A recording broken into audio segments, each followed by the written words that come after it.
Hi everyone, this is CJ from Cycletron. Well, I thought I'd give a channel update, and at the suggestion of a viewer in India, Satish, I'm going to give a tour of the motorcycles in my garage as it stands at the current time.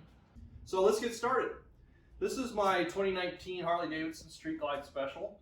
I absolutely love this bike. It was only rode about 6,000 miles last year because of didn't take any long distance trips, but that's going to change this year for sure. It's in the Barracuda Silver with the blacked out engine treatment.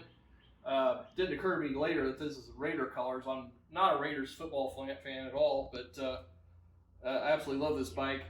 Upgraded to LED headlights. That's now stock on the Street Glide Special finally. Upgraded the rear shocks to 13-inch Russ Ornament performance shocks, which greatly improved the ride of this bike. Upgraded the seat to a heated touring saddle and put the backrest on here for my wife. So this is a fantastic bike.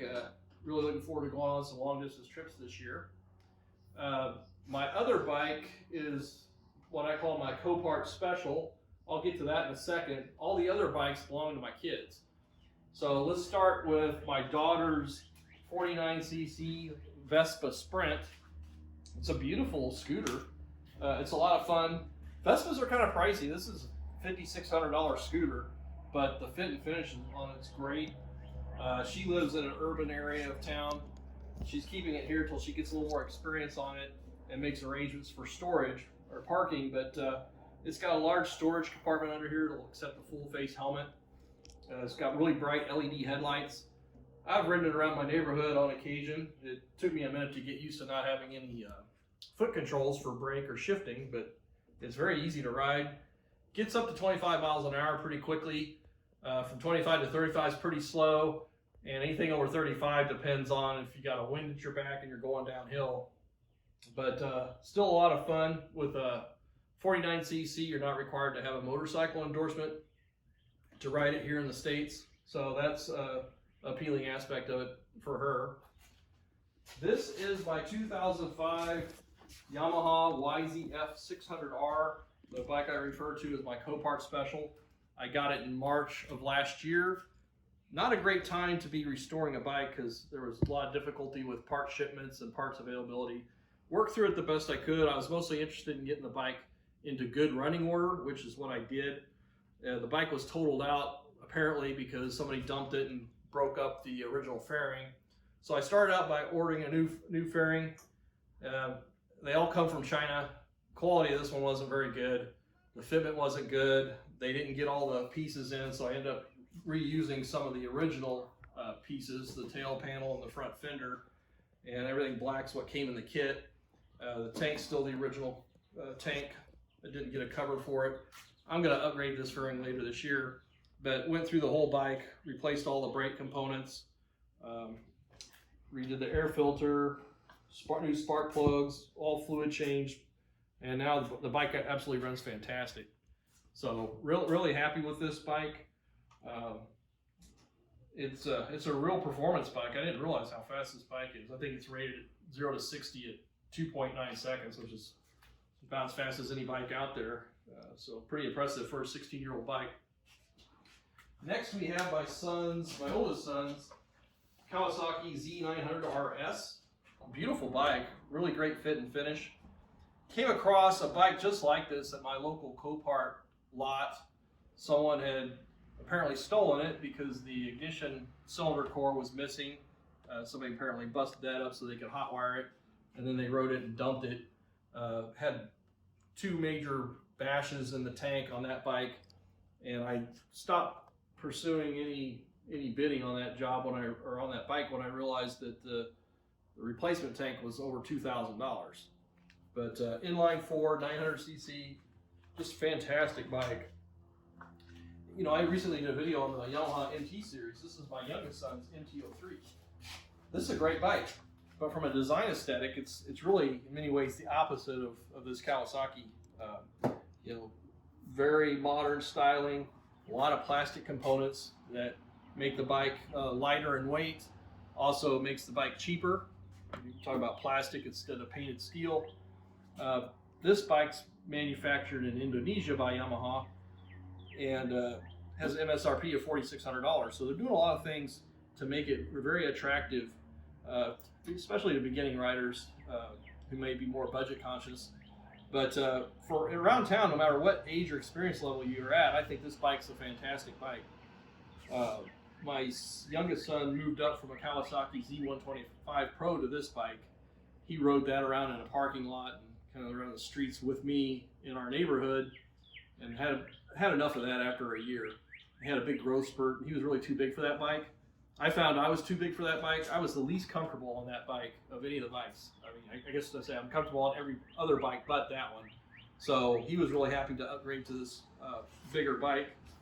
See, I'm 6 foot tall, weigh about 180, and I can easily flat foot this with a good bend in my knee. And for my son, he can flat foot it as well, and it has a good reach to the controls. I think Yamaha is doing a great job with these MT series bikes, and of course it sets people up for moving up to larger displacement bikes in the series later on as they gain more experience and have perhaps more money available later on. So can't say enough good things about this bike. Surprisingly torquey too for a 321cc parallel twin. And you've seen this bike. This is my other son's bike. It is a Kawasaki 650 Vulcan S. Again, painted steel tank. You've probably heard his exhaust on some of my videos. We upgraded to the Two Brothers full exhaust system. Wasn't impressed with how quiet the stock exhaust was on that, but I understand some people live in areas where upgrading to a louder exhaust may not be an option. I think after about 8 months of this full exhaust, we're going to get the silencer kit from Two Brothers to knock it down by about 5 decibels, a little more manageable here in the neighborhood.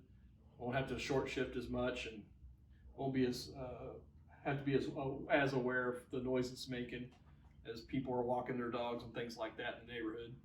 Certainly on the open road, the full exhaust is nice. But he absolutely loves this bike. I think this 650 Vulcan is one of the best bikes made in recent years in terms of just an industry-wide perspective. Bike has lots of power. The ergonomics are adjustable on it. You can adjust the pedal positions, the handlebar, the seat position. That's really attractive, especially for newer riders. I wouldn't call this an entry-level bike by any means. It depends on how much experience you've had on previous bikes. If you've had a little bit of experience, or physically you could just handle a bike of this size, I think you can make it work. But it's got a lot of punch for a 650 engine. It's the same engine that's in the Ninja. But if you're just a rank beginner, I'd probably start on something just a little bit smaller with a little less oomph to it. But again, if maybe as a second bike, or if you're an older rider wanting to downsize to something a little bit lighter, if you're coming from a full-size 800-pound plus touring bike, I think this is a great option as well. And so my son, who owns this bike, he bought it with his own money. He did a lot of the work on this 1982 750 Yamaha Virago. So after he did a lot of the work on it, he laid claim to it. We bought it in December 2019, and we got it up and running over the Christmas break that year. He painted it orange with spray paint that he bought at a auto parts shop.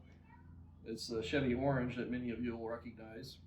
Redid all the brakes, put a full exhaust system on it, a Mac Performance exhaust. It sounds unbelievable, unbelievably great. And then I took it to my local motorcycle dealer to sync the carbs. They were glad to do it in the winter. Typically they wouldn't work on a bike this old, but they know me. I'm a regular customer there. Plus it was slow. Their shop was slow over the winter months, so that's a great time to get work like that done.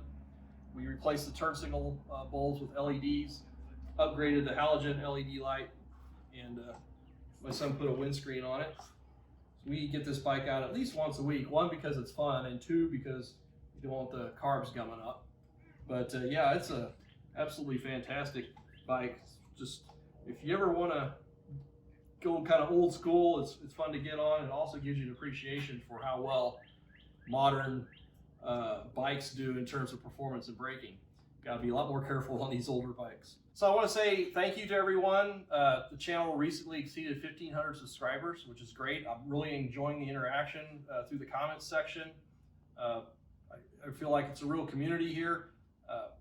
I'm trying to keep it positive. I appreciate the positive input too from everyone. If you have any thoughts about what you'd like to see in future videos, what do you think about these bikes?